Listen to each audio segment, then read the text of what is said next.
Hi guys, you all are welcome to Ajni career academy. इस video में हम बात करेंगे कॉटन क्रॉप के बारे में, उसके साथ ही कॉटन फील्ड के बारे में। ये लाइव वीडियो होगा जो कॉटन क्रॉप में हमने लिया है। तो चलिए हम शुरू करते हैं इस वीडियो को, जिसमें हम बातें करेंगे सिर्फ कॉटन क्रॉप के फील्ड के बारे में और कॉटन क्रॉप के बारे में। तो सबसे पहले तो कॉटन क्रॉप जो है उसका कॉटन का बॉटनिकल नेम होता है गॉसिपियम पेसिस। अगर इसके फैमिली के बारे में अगर हम बात करेंगे तो family of cotton crop is Malvaceae. इस कॉटन क्रॉप को वाइट गोल्ड भी कहा जाता है। उसके बाद किंग ऑफ अप्रेजल फाइबर। ये दो बातें बहुत ही इम्पोर्टेंट है कि वाइट गोल्ड कॉटन को कहा जाता है। उसके बाद में क्वेश्चन ये भी पूछा जाता है कि किंग ऑफ अप्रेजल फाइबर कौन सा है, which is the king of appraisal fibre, तो वो है कॉटन। उसके बाद अगर हम ओरिजिन की बात करेंगे तो कॉटन क्रॉप का ओरिजिन हुआ है इंडिया में। अगर हम एरिया एंड डिस्ट्रीब्यूशन और ऑल वर्ल्ड में देखेंगे तो एरिया के बारे में बात करेंगे तो इंडिया, उसके बाद आता है यूएसए और उसके बाद आएगा चाइना। प्रोडक्शन के बारे में बात करेंगे तो China is leading country in production of cotton, where second is USA and third is India. अगर हम इंडिया में बात करेंगे तो एरिया में महाराष्ट्र सबसे ज़्यादा, उसके बाद आता है आंध्र प्रदेश और उसके बाद आता है गुजरात। प्रोडक्शन में भी महाराष्ट्र सबसे ज़्यादा, उसके बाद आता है आंध्र प्रदेश और थर्ड नंबर पर आता है हरियाणा।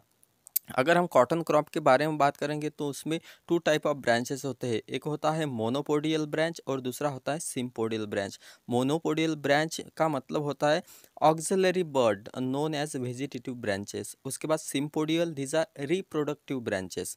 उसके बाद अगर हम क्लासीफाई करेंगे तो out of 20 species of cotton only 4 are cultivated. उसमें गॉसिपियम अर्बोरियम, उसके बाद आता है गॉसिपियम हर्बेसियम, उसके बाद आता है गॉसिपियम हर्सुटम, उसके बाद आएगा लास्ट नंबर पर 4 पर गॉसिपियम बारबाडेंस। ये सभी जो है ये कॉटन के 4 वैरायटी है जो कि कल्टिवेटेड है।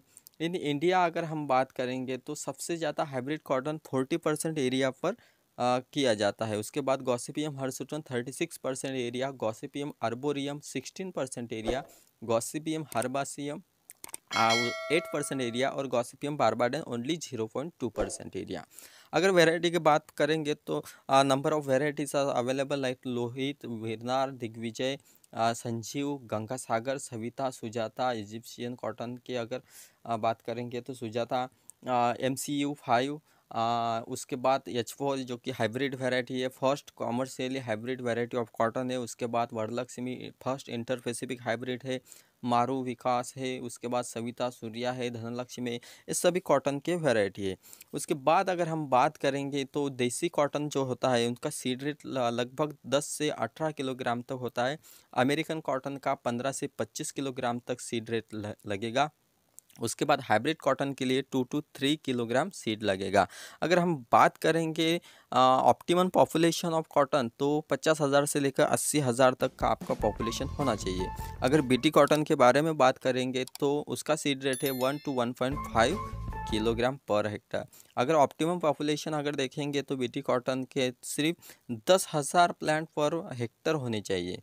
उसके बाद सोविंग के बारे में बात करेंगे तो नॉर्थ इंडिया में फर्स्ट फोर्टनाइट ऑफ मई में सोविंग की जाती है, सेंट्रल इंडिया में जून और फर्स्ट वीक ऑफ जुलाई में की जाती है, तमिलनाडु में सितंबर अक्टूबर में की जाती है। इस सभी जो बातें हैं ये कॉटन क्रॉप की बातें हैं, बहुत बार एग्जाम में पूछे जा चुके हैं। डिसीज़ भी आते हैं जैसे कि तीरक आता है, रेड लीफ अमेरिकन कॉटन आता है, उसके बाद लिटल लीफ आता है, क्रिंकल लीफ आता है। ये सभी डिसीज़ कॉटन क्रॉप के हैं।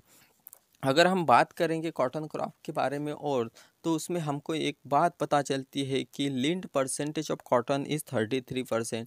ये एग्ज़ाम पॉइंट ऑफ व्यू बहुत ही इंपॉर्टेंट है कि lint percentage in cotton is 33%। उसके बाद अगर हम बात करेंगे तो जो फाइबर मैच्योरिटी रहती है वो मेज़र की जाती है एरेलोमीटर से। ये सभी जो इम्पोर्टेंट पॉइंट है एग्ज़ाम पॉइंट ऑफ व्यू बहुत ही महत्वपूर्ण है। तो इस वीडियो में हम क्या देख रहे हैं कि कॉटन का एक फील्ड है, उसके बारे में हम सिर्फ बातें कर रहे हैं, हम पढ़ा नहीं रहे, कुछ नहीं कर रहे, सिर्फ बातें कर रहे हैं। तो अगर आपको ये वीडियो अच्छा लग रहा होगा तो इस वीडियो को लाइक कीजिए। अभी तक चैनल को सब्सक्राइब नहीं किया होगा तो चैनल को सब्सक्राइब कीजिए, क्योंकि इस चैनल पर हम एग्रीकल्चर रिलेटेड जो भी एग्ज़ाम होते हैं उसके बारे में बहुत सारी जानकारी देने की कोशिश करते रहते हैं। Thank you very much for watching this video. Thank you.